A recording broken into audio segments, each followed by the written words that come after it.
Welcome to a mindfulness experience with access to Integrative Medicine Health Institute, the GW Office of Integrative Medicine and Health, and the GW Resiliency and Wellbeing Center.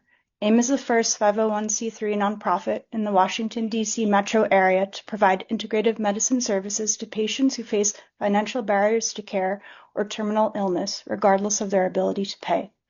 The office is a global leader in integrative medicine, and the center takes an evidence-based, whole-person approach to the services it provides to the students, trainees, faculty, and staff of the GW School of Medicine and Health Sciences, GW Medical Faculty Associates, and GW Hospital.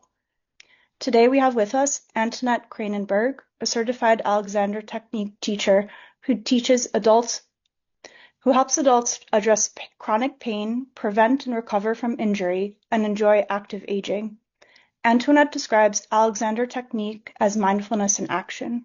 Whether you are a highly skilled performer, want to pick up your child without hurting, or want to continue activities important to you, Alexander Technique works as a catalyst for positive change. She offers group and individual sessions in person and online through Kensington Alexander. I'll turn it over to Dr. Kogan.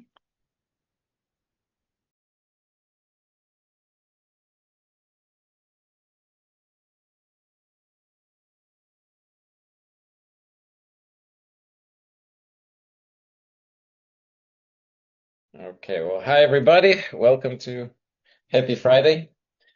You know the drill. If you have questions, drop them in the chat. I have a couple of things. There's no updates on COVID, except that apparently government just cut down surveillance fivefold from 125 million a year to 25. So they basically discontinuing surveillance of the watersheds for viral particles.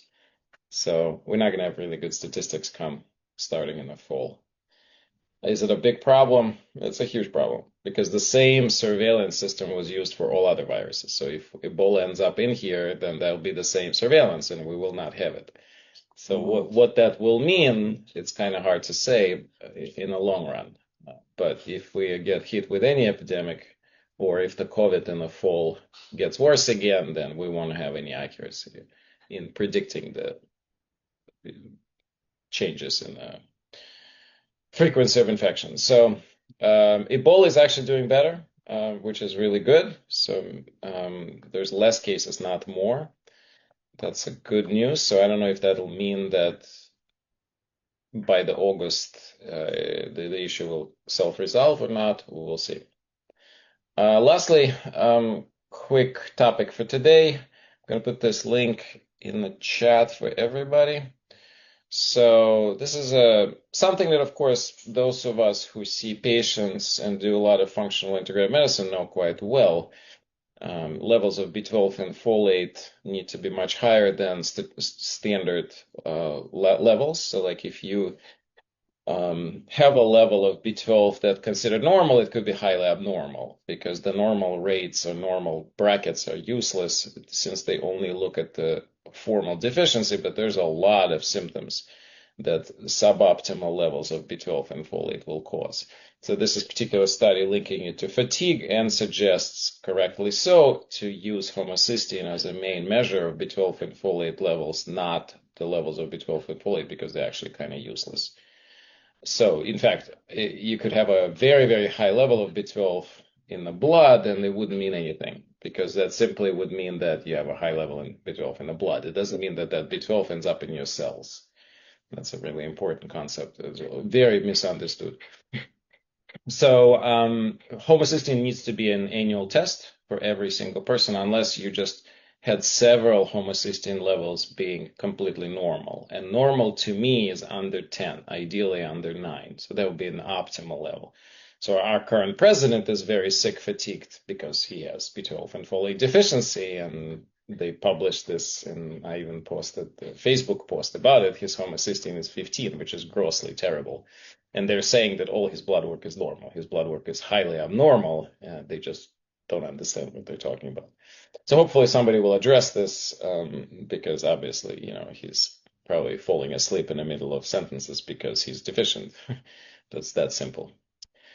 So let's do Q&A, and then I will take Let's take 15 minutes. Antoinette, is that okay? I think it'd be a good time, right? Like about 40 minutes for you. Okay. All right. Okay, so let me start with the. They don't justify. They just cut budget. I mean, Randall, you can email White House and ask them. All right, so Mark clarifies methylation is a really important term. That's also, it's not just B12 and folate, it's also methylation, which is really important. And in fact, people who taking supplementation of B12 and folate should probably take the both in a methylated form. That's, I think, what Mark was trying to point out. So the symptoms of B12 and folate deficiency are very broad, and they're usually quite subtle. With severe B12 deficiency can cause dementia, delirium-like states, and person is completely out of it. Those are extremely rare. Like I may have seen one case of it in my entire career. Most of the time, what happens is person simply presents with a kind of semi-depressed mood, maybe somewhat worse cognition, like memory may be a little bit worse. They actually, in the more advanced forms of B12 dementia, you're going to start losing blood cells. You may become anemic. You can have low white blood count. But those, again, those are kind of uncommon. They're rare because for that you have to be extremely B12 deficient. That often doesn't happen. Most of what we're talking about is kind of a more of insufficiency. In fact, the way the study published this was actually not necessarily correct. They bulking it all together. They're saying that deficiency and insufficiency is the same thing is incorrect. Deficiency is a formal diagnosis of a disease state. Insufficiency, it simply means that the level of particular nutrient is not optimal for your optimal performance. So there's a difference.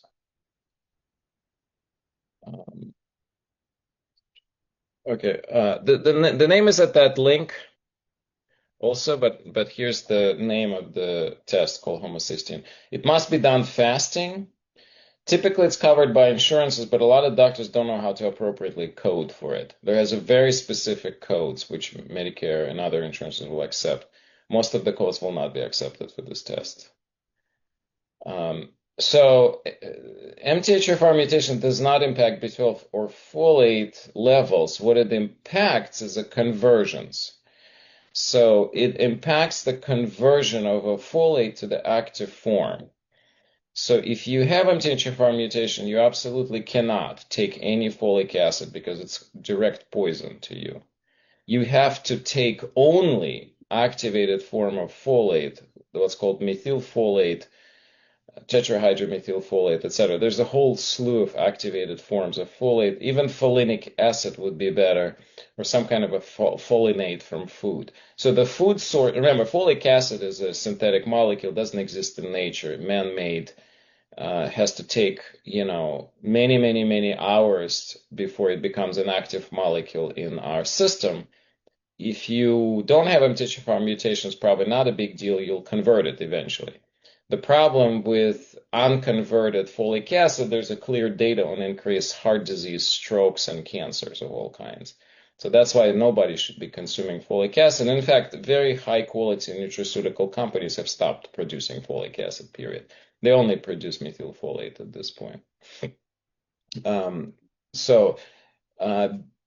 B12 deficiency is a lot more frequent for a very specific reason. Because as we get older, our absorption of oral B12 begins to decline for two reasons. One, we lose acidity, just a normal fact of living. Acidity gradually declines with aging, and because of that, you need to have an acidic environment to take B12 and attach it to something called intrinsic factor. So that intrinsic factor also sometimes is absent or in lower levels, and those are the patients who will have problems with B12. So those of you who might be patients, some of you may be actually getting B12 shots. And that's the most direct way of getting B12, bypassing the intestinal tract completely, making sure that you get all the B12 that is injected. The other alternative that would be, second choice would be the sublingual form, where instead of swallowing and relying on an intrinsic factor and acidity for absorption, you're relying on a sublingual absorption, which is also there. But it's not always as effective as injections. Folate absorbed really easily. If you're taking methylfolate, it goes straight into the active pathways, so it doesn't have to be converted. If you're eating food, let's say you ate some spinach, and spinach is pretty high in folate. Spinach has I believe it's a calcium folate, or yeah, I think it's some kind of a salt, the salt of a folate. So that'll take a bit longer, but it's still much faster than folic acid. And folic acid requires multiple steps before it becomes activated. So for the homocysteine levels need to be under 10. Correct. So metformin reduces B12, but it's easy to bypass, right? So you can take shots, you can take sublingual, you can just take a really high dose of oral, and that'll bypass the metformin reduction. Metformin reduces B12 absorption by about 50%, so you do need to kind of think of that. All right. So there's an active transporter that moves all B vitamins from extracellular cell space to intracellular. Usually they work just fine. And with B12, getting the B12 into the cell has specific restrictive mechanisms. So a person may have a very high serum level, but not have enough high B12 level inside the cells. We actually do sometimes measure B12 in the blood cells. There are several tests that can do that. Genova Nutraval has an indirect way of measuring that, and then also SpectraCell. There's another company that does cellular level of nutrients. So those tests are much more precise. But usually what I do is I don't even bother necessarily worrying about testing anything. If I see elevated homocysteine, I just treat. And I either treat with oral combo B12 and folate. Sometimes I just give shots. I don't really care what the B12 level is. In fact, I get an argument with other doctors all the time. Like I would have situation where a patient comes in with a very high B12 level in the serum above detectable level. The doctor would say, well, immediately stop B12. You're taking too much, which is nonsense. So I have to argue with docs say this is BS. I mean, the serum level has nothing to do with the intracellular level, so you can't say that to the patient if the homocysteine is still elevated. You have to actually increase the B12, not decrease, if you want to make them feel better. So it's a misunderstanding. Are you able to get Medicare? Sure. Why would that be a problem? Vitamin D has to be coded right. It has to basically say either osteoporosis or vitamin D deficiency. Yeah, so I think, Mark, I think it's the same in the US. I think the breads is still mandated to have folic acid. The good news, thank God, there's very small amounts. Like with folic acid, the dose matter. So like if the slice of bread has 50 micrograms or 100 micrograms, that's not a big deal. I mean, it's a very low dose. But there are a lot of products out there, a lot of supplements that would have, 1,000 micrograms of folic acid. That would be a problem. So, dosage and frequency. So the dosage should be individualized. I generally think for if you're doing really well, you're healthy, etc., you know, hard to say. 50 micrograms of B12 and folate if you don't have any issues. Like I'm taking a massive doses because I do have a double MTHFR mutation. For me to feel right and for me to have optimal homocysteine level, I have to take something like 3 milligrams, 3,000 micrograms of folate and about 2,000 milligrams of B12 plus some other stuff like B6. I'm not going to bug you down. The methylation pathways are quite very sophisticated. We could have a whole 5-hour lecture on this topic.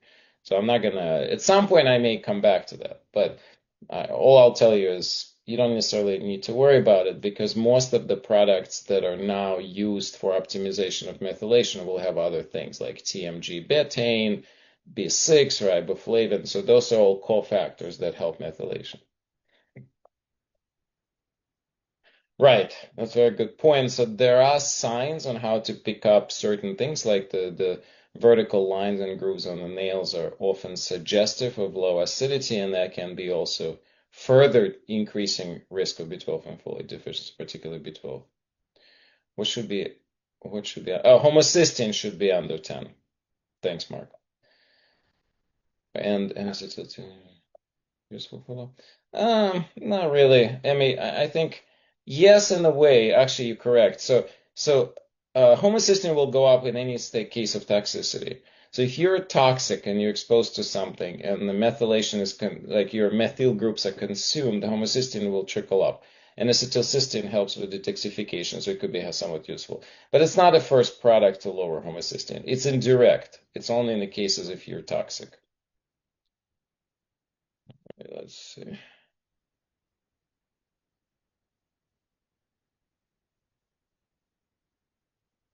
Yeah, the famotidine is a mild drug, may or may not work for this. And also, remember, famotidine lowers the acidity, not increases it. And so, it's the reverse. Yeah, so famotidine does not necessarily massively impacts acidity in the stomach. It's the proton pump inhibitors that do. Famotidine is an antihistamine. It works slightly different. It does decrease a little bit, but it's insignificant compared to the level of PPI decrease of the acid in the stomach.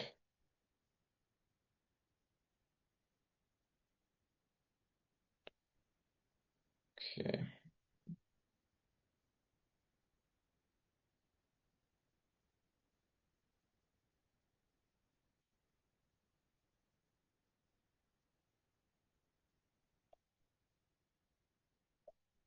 There's a very personal question in the chat to me about use of NAD in long COVID. The typical frequency is a daily. If it's too expensive, then you could consider doing it every other day. 2 or 3 times a week is barely gonna be enough. The reason for that is very simple. NAD is produced every day of our life, constantly, in many, many, many grams per day.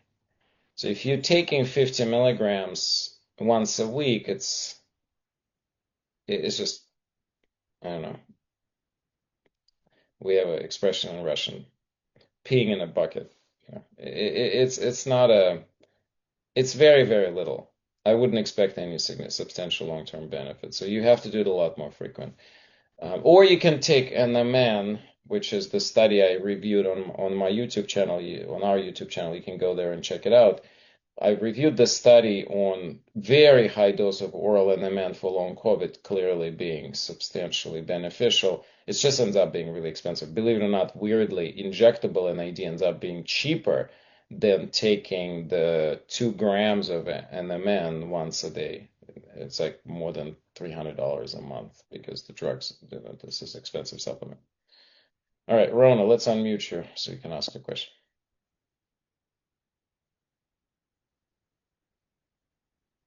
Rona, you got to unmute yourself. If you want to ask the question. You have a hand, your hand is raising. Yeah, I know. There Can we you go. hear me? Yep. Hmm. Okay. I'm sorry, this is a little over my head. I'm just trying to understand. So, what should my B12 level be? I don't care. I mean, it just should be more than 500, but it doesn't mean anything. So, like, if your level is less than 500, there's a problem. Level of more than 500 doesn't mean anything. So it's very confusing. I mean, people get their B12 level screened all the time. See, as a providers, we're mostly screening for lower level. We don't necessarily care when the level is, more than 500. For me, 500 isn't cut off. Like anything less than 500 in a person over 40 or 45, it's a problem for me. Like I will treat right away. I'll give them probably an oral or sublingual B12 form, maybe with other B vitamins as a B complex right away. So, the higher the better. That's as simple as that. Above detectable, perfectly fine. Check homocysteine level. Does coffee help to increase stomach acid in a good way? No. Doesn't work that way. People would say, look, I'm drinking coffee, I have more acid reflux. That's not because you get making more acid. It's simply because for a lot of people, the sphincter that keeps the acid in the stomach weakens because of coffee. So you start getting relaxation of the sphincter and escape of acid into the upper areas of the esophagus. And so that's why you're feeling the acid reflux. And if you go to someone, they'll tell you, cut out the coffee. I mean, I think coffee is slightly acidic, but we're looking at this is really, really important, by the way. People confuse this all the time. Imagine your stomach. You guys, anybody knows what actual acidity in the stomach is? All right, I don't know the number from the top of my head. I probably should know if I'm yapping about it. But it's super low. It's a very, very strong acidic environment in the stomach. And we produce, hundreds of grams of acid in there. So if you take something that just slightly tries to change the pH up or down, it's not going to be noticed. Like people try to drink bicarb, thinking that somehow it's going to substantially change something in the stomach or in the blood. No, it will not. The impact is too small because you cannot really drink massive amounts. It may relieve some symptoms because if you have an acidity sitting on top or up in a portion of esophagus and you're drinking bicarb, you feel better. Yeah, sure, because you literally, that's where it's working. It's working where it should be working. But you actually don't ever want to decrease acidity in the stomach if you don't have any specific issues. This is a really important point. The more important point about why we need to have an acidity in the stomach is not just to process the food and prepare the enzymes, pancreatic enzymes, to work right. They need acidity before they get neutralized to start being activated. The bigger issue is it turns out that acidity is critical at killing everything that comes through our mouth, right? I mean, we're eating food and all kinds of stuff in it. Bacteria, fungi, they all get killed by the stomach. Acidity, number one. Number two, what happens after, down the road, where all the bacteria lives, that acidity creates a healthy microbiome. You shift acidity and you're in trouble. Major trouble. Meaning we know that one dose of PPI permanently, basically, changes the gut microbiome. Not permanently. If you stop it, it'll gradually rebalance. But if you keep taking it, from the first dose, there's a massive negative changes. That's why we're really trying not to have almost anyone on these pills, as we're minimizing the use of them. Famotidine and antihistamines are different. They're not as bad. Right, so taking weak acids like what Mark putting out, betaine, HCl, and apple cider, they considered weak acids, would be quite helpful because it actually is going to put in a little bit more acids in the stomach and stimulate digestion because it'll be a signal to the system food is coming down. Oh, Steph, thanks so much. So Stephanie put in the link to the study I mentioned about NMN. Great. Beetles have over 2,000 cancer. Could be, but rarely. So I don't really worry about super high levels most of the time, unless there's very, very specific clinical settings. Does blood testing for B1, B6 produce me? Yeah, sometimes, but rarely. B6 sometimes needs to be measured when certain drugs are given. There's a tuberculosis medication that decreases B6 level. But, the B1, yes. So B1 in alcoholics is often measured because it's a good, it's important test. Alcoholics low in B1 can be very sick. So exactly. Thanks, Mark. So the stomach pH is super low. It's close to 1. And this is really important because if you alter that, there's a long-term consequences. Okay, I think lots of questions today. I love it. Thank you. I guess this topic of the methylation hit the nerve. That's good. That's good. Well, Antoinette, thanks so much for coming back. It's such a pleasure to have you here. You know my opinion on Alexander technique. I think everybody should try it once in their lifetime because we all have postural issues and we all need to learn. So thank you so much for being with us and please welcome. Thank you for having me. I'm going to try and I would like to put myself in gallery so I can see everyone. I got very caught up with this topic too because I see grooves in my nails and this is all very interesting. And also it got me into the screen. And a lot of us live on the screen a lot of the day, whether it is your phone or television, or I'm on a little laptop here. So Alexander technique to me is very simple. And I could talk about it all day. what I would like to do is have something that's experiential for you, so you have at least a small experience of what change you can make in a moment. I really think of it as mindfulness, but mindfulness in activity, in the day-to-day.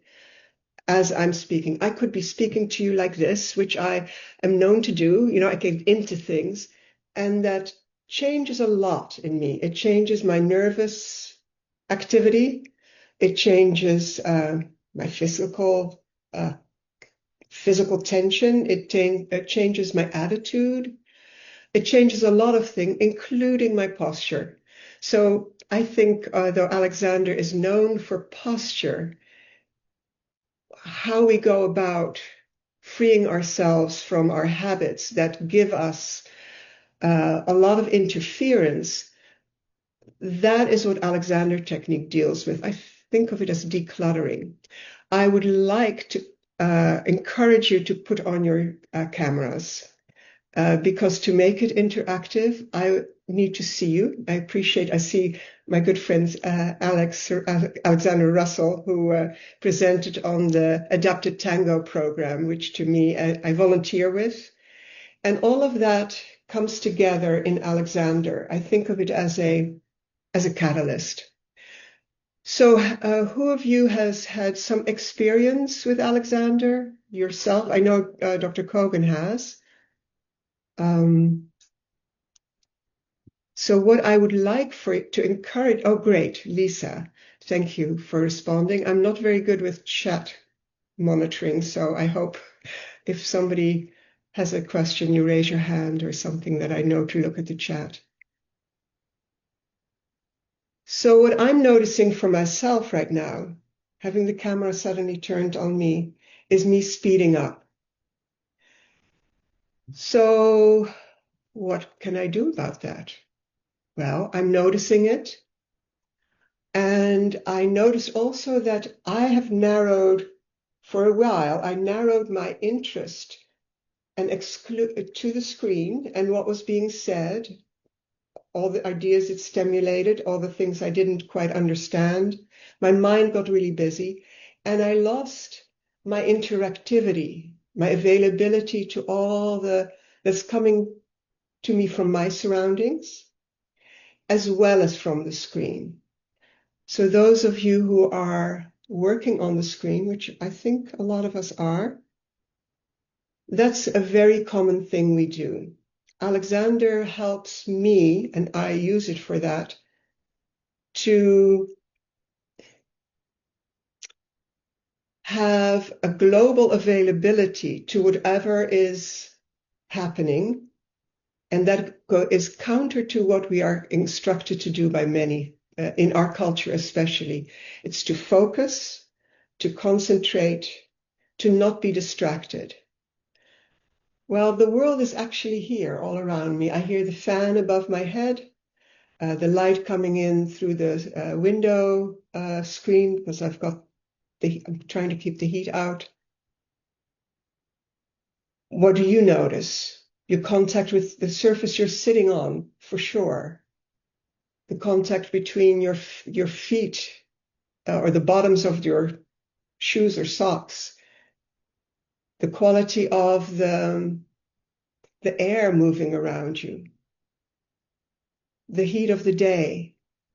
So all of those things are available to us, but we tend to kind of say, oh yeah, ignore them, especially if they might be a constant. Maybe I continuously walk around thinking about life and puzzling and trying to figure out, I'm nearsighted, so maybe some of you are too. So I notice that I'm doing a lot to see. Well, my eyes are receptors.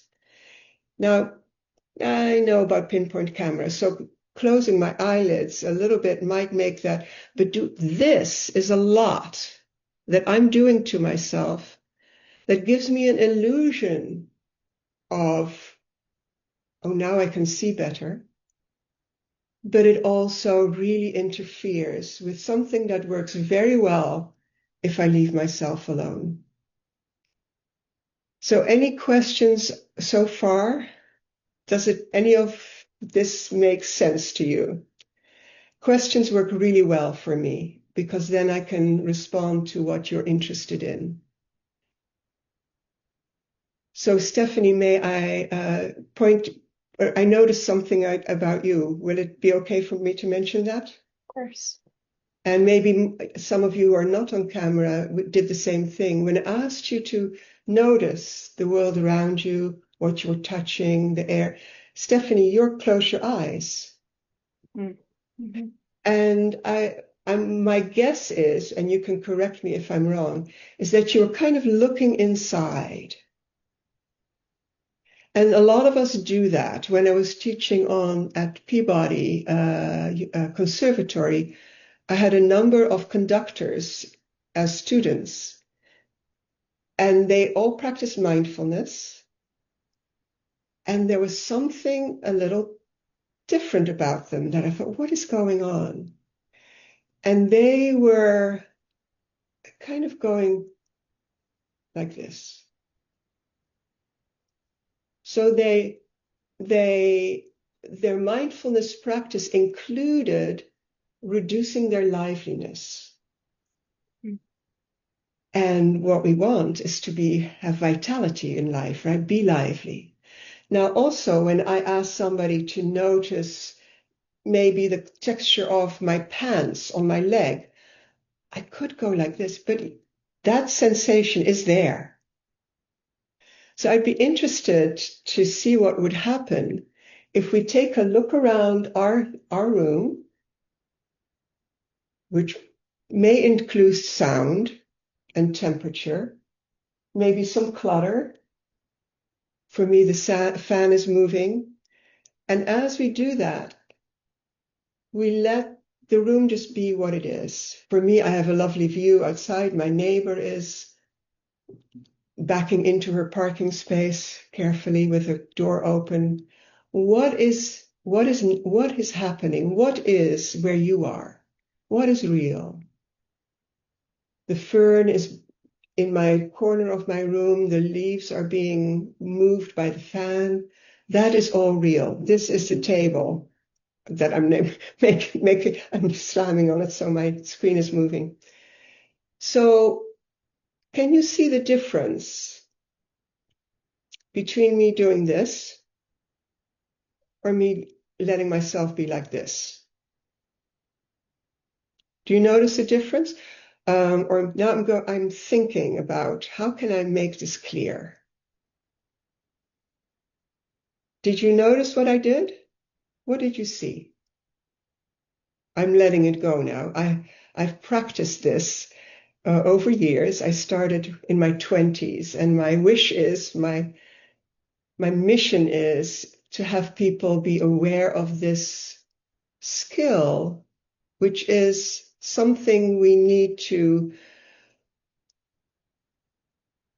Well, let me start over. When we were 2 or 1, or any time before, to 2.5, we did not need Alexander technique lessons.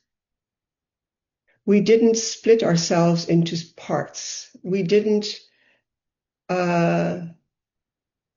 really be busy with ourselves. We just moved about the world. We learned to walk. All of these things are built in developmentally. We just start complicating things. So in a way, think of it as decluttering. So Stephanie, what is it like for you to be looking now and noticing yourself? Can you notice yourself? Maybe the touch of your hair on your shirt, and stay communicative with this group. Yeah, I feel much more grounded in my body. Yeah. It's wonderful to and kind of so simple. We are designed to function in this world, in gravity. And when we function well, everything is effortless. And that's often the comment that people make when they work with an Alexander teacher. No matter the style, I have a different style than some. I work mostly to start with getting our hunter-gatherer attention back. Instead of that, let's do one thing one at a time. Let's concentrate on this and then I'll get to that. Yes, thank you. Exactly that. Actually, if we do that right now here in our space, where you can see your hands while looking at the screen, see be sure you can see where your hands are while keeping eye contact with me. Now, my hands are off the screen, but I see them. Now, if I put them down here, I don't see them anymore. This is your field of vision. And as hunter predators, which we are, we have more than 180-degree vision. So that whole peripheral information field is there for us to keep us connected to reality. Now, blind people, I've worked with them. We can keep their whole self going in other ways, rather than doing what most of us do when we have a problem. You think, oh my gosh, I'm not balance, for instance. People who have balance concerns, which is the problem with the adapted tango participants. They get really concerned about balance, and they can get very much like this, like trying to balance, when all of this gets our coordination going. Yes, that open awareness. So now as you look around the room and you know the screen is there, I'm going to keep my eyes on you, but you do not keep your eyes on me. Please have a look around your space and maybe look up towards the ceiling and down towards the floor. I'm going to do a little, yes. Right, we can do a lot from where we're sitting, move a lot. There's spiraling. Now yes, and you can still hear me talking. Now come back to the screen, but just barely, just touch it with your eyes and move on and know where the screen is. As I look away from you, I can actually hear the buzzing of my screen as well as a little bit of the heat. And I see exactly where it is. I don't need to look at it to put my hand on the keys. How's that going for you all? I love your yawn, Rona.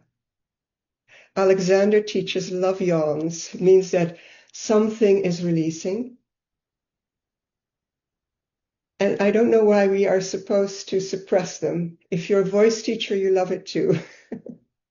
It means that something is starting to work. So how is that going for you? Did you notice that you can maintain communication with each other and the screen, and your space, without doing anything particular? Yeah. I see some nods, so I'll go on. Now I'd like you to just look up and down. Just nod your head a few times.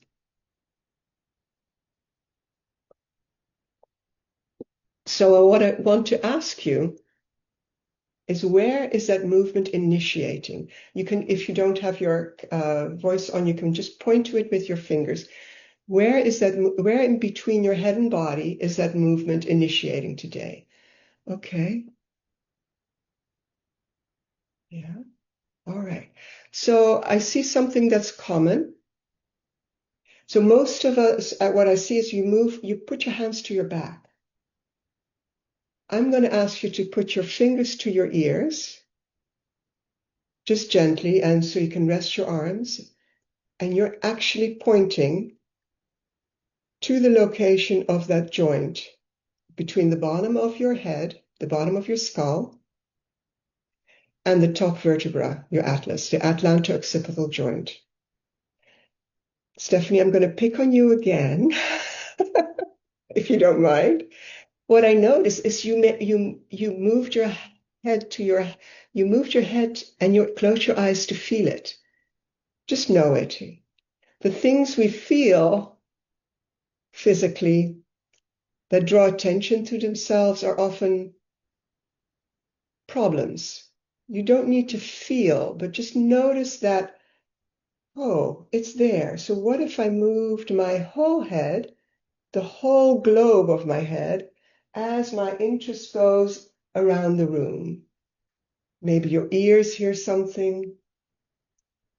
Maybe the air is moving you to, or the floor, something, a pile, a sound outside, yeah. And be sure to allow that head, which is very mobile, and the center of your guidance system is housed in it.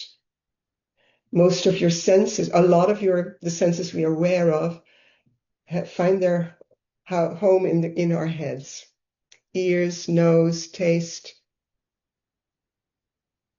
And if I were holding a skull with, like the skull in Hamlet, Yorick's, my dear Yorick, that speech, it would not include the jaw. So the movement of my head is from behind the tip of my nose and the base of my skull. At that level, it's quite a bit higher than where most of us pointed, which is somewhere in our neck, which was also very movable. But the main movement that is so special in a way, the thing that invites our good posture and our effortless coordination in a very uncomplicated way is having that freedom here between our head and body. So I'd like you to try something. Make a fist. This is a classic Alexander metaphor. So if this were your head and you're pulling on it because you're holding on to your head with these muscles, these tendons and muscles in the back of your head that oftentimes you can see me doing that right now like this, where a lot of people hold on to their heads all the time, when in fact they're movement muscles. They're not meant for supporting us. They're meant for movement. So here you have your head. This is your neck. Now you're going to pull back on it. We can do this. We can tighten our necks. Now let go in a moment. Let go. And I'm actually clenching my fists so that my knuckles are a bit white. I would just like you to let that clenching go and notice what happens. Yeah. Now, I didn't ask you to move, did I? But as you stopped clenching, movement happens. In the same way, when we stop putting pressure on ourselves, giving ourselves a shape, doing the instructions, for instance, in ballet for many years, and I know it's true for other disciplines as well, I was told to shoulders back and down. Well, I was walking around like this, and now I'm actually adding to it. And I was not aware that I was doing this. I used myself like this, when actually this is a floating structure. It needs to move. And so micromanaging our body is very understandable, especially if you're recovering from an injury or are concerned about something or have an ache or pain. But what really helps is getting out of our own way. And the first step to that is to make this little change of our awareness. Hunter-gatherers would be in real trouble, and we have survived as a race, as a species, I should say, surprisingly well, despite of everything we do to ourselves. That hunter-gatherer way of being means that we are not narrowed to one thing. If we did that, we would miss the snake that's up in the whatever, in the woods, or in the grass if we're on the savannah, or the predator that's coming from across the horizon. We need to have both. So far, any questions, comments, arguments? I would love to hear how you're doing.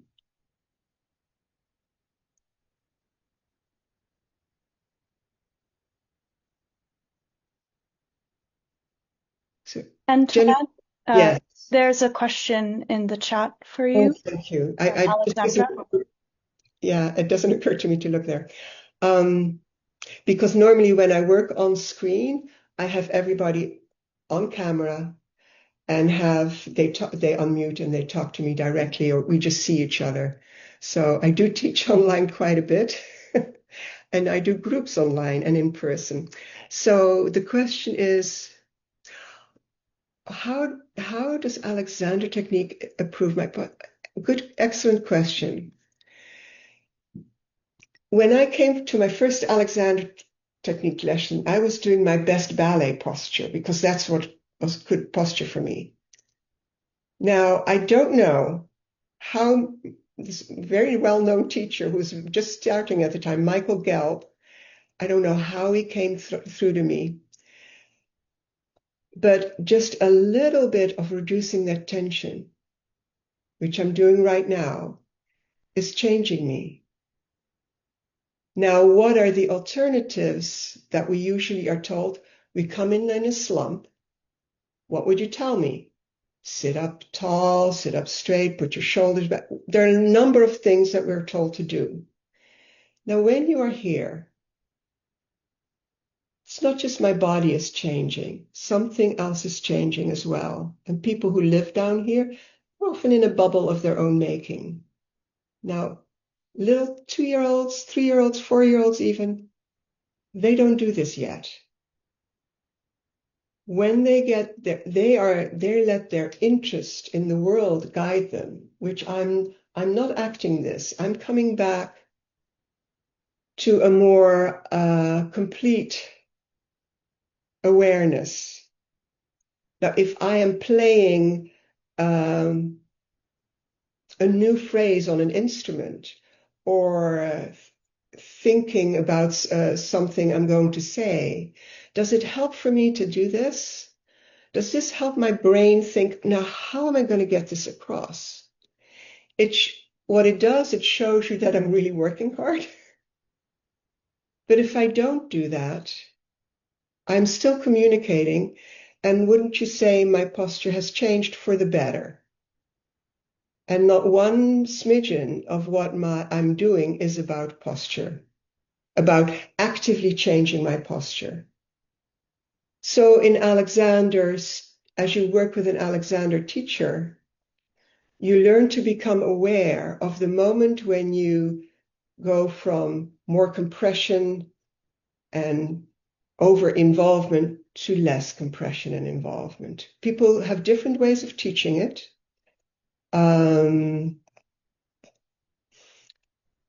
To me, this is the simplest way to start.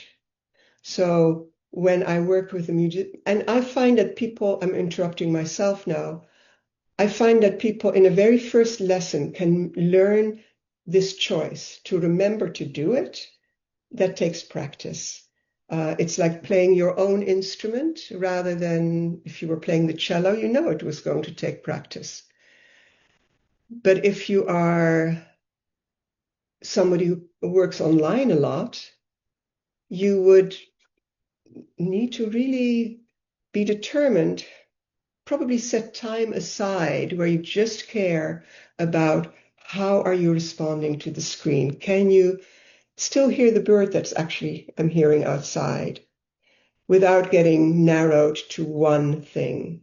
Having that hunter-gatherer flexibility where you're available to the car that might come from, when you're driving, might be pulling over and you know it's coming. Though I do drive an old car that doesn't have all the cameras.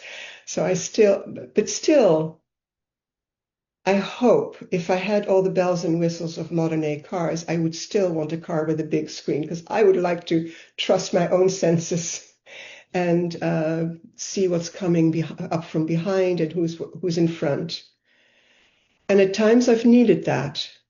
there was a truck on 495 where the container where the belts came off, and I was driving my aging mother right before the lockdown, for the 9/11 lockdown, home to Dulles. And I thought, I'm going to get out of the way of this truck as best as I can. I do not want those belts to get tangled up in my wheels. So to be able to practice making that choice with things that don't matter is the easiest way to start. So who cares about how you're sitting? Well, your body might care. But right now, let me see, I've just a few more minutes. As you're sitting here, you could come closer to the screen just by rocking on your sit bones, right? And do that for a moment, yeah. And you know where you can sense your sit bones making contact with the chair and your feet on the floor, and there's movement happening. Might tell you that your hip joints aren't quite where you thought they might be when you're standing. They're quite close together, just as close together as your sit bones are. And that's really great for movement. A lot of people move towards the screen like this every day and all the time. Now, how do I get out of that? I could do sit up properly and then have all that compensatory tension. If I just sit here, and so that there's no threshold to overcome between me and grabbing this chair and pulling it closer, or looking at my calendar, then I have, I wouldn't call it posture. People might call it good posture, but I'm movable and available and not static in any way.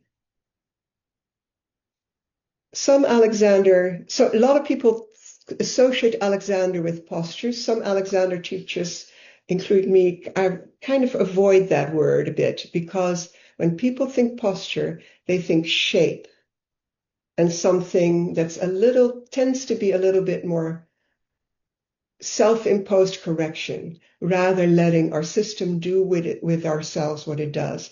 Now, what about people who have real problems? I worked with someone who had no peripheral, had complete peripheral neuropathy, which had developed over a lifetime since college. He actually, he was an artist, amateur once he retired, and he coordinated his pastels visually. So he had to actually visually guide his hands. Now, the interesting thing was that when I worked with him, and I didn't know whether I could help him, that when his central nervous system, head body, was working uninterfered, he had a much easier time getting in and out of his motorized wheelchair and moving himself into his van. So I didn't know how this would work, but I know that Alexander technique, no matter what we have, it works like a catalyst. It helps us get out of our own way, and what it means to people at that moment that they have their lesson is very individual. Some people notice a lack of effort, lightness,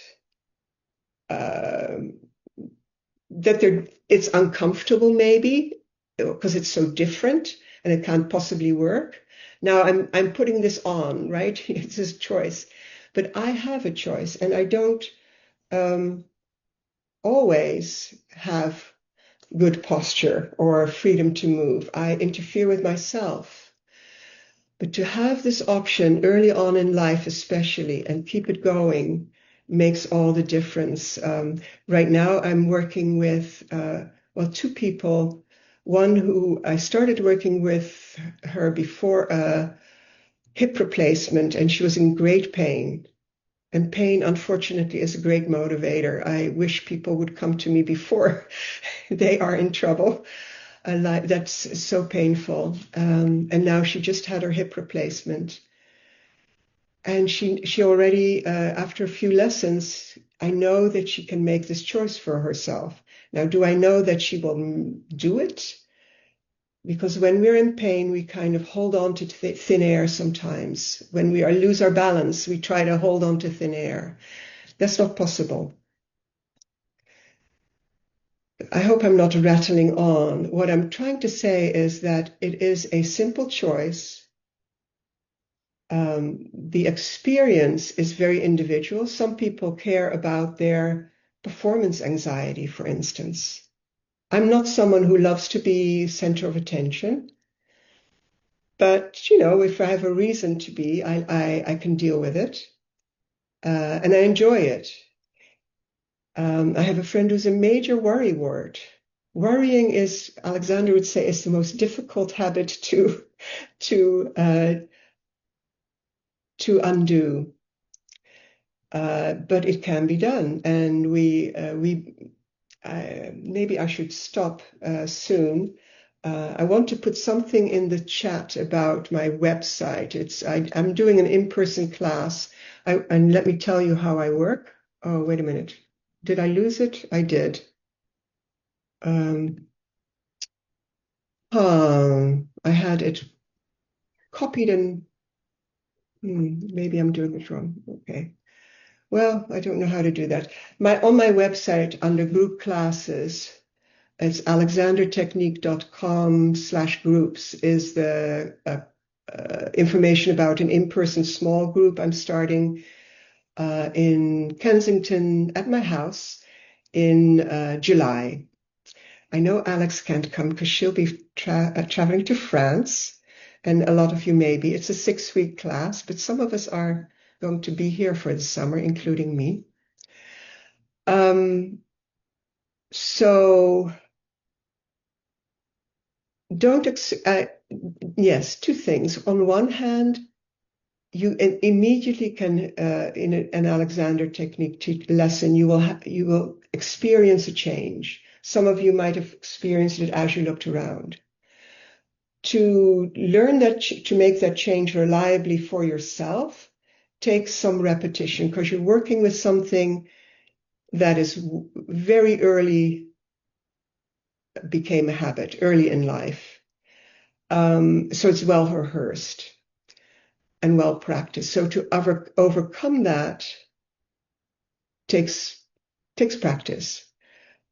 And to do that, you can do it in person or online in groups or individually. That's up to you. I love working in person, and a lot of people have gone back to that completely. But since COVID lockdown was lifted, but what I think is the advantage of working online, an advantage, I wouldn't want to do just online, is that it's clear that it's nothing to do with my hands. As in an in-person lesson, I might use my hands to guide you.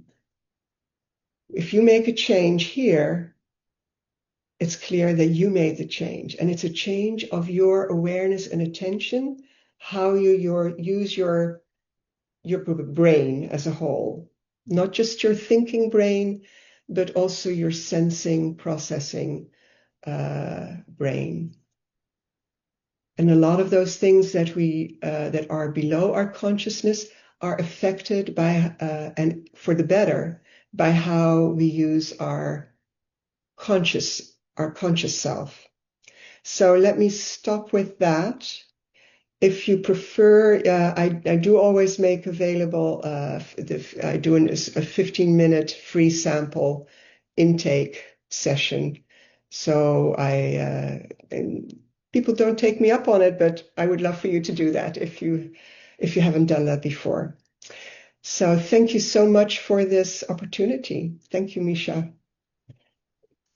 And thank you for getting the word out about Alexander and the adapted tango. To me, that's very in sync. Thank you so very much, Antoinette. Thank you. And the links to your practice are in the chat for everyone.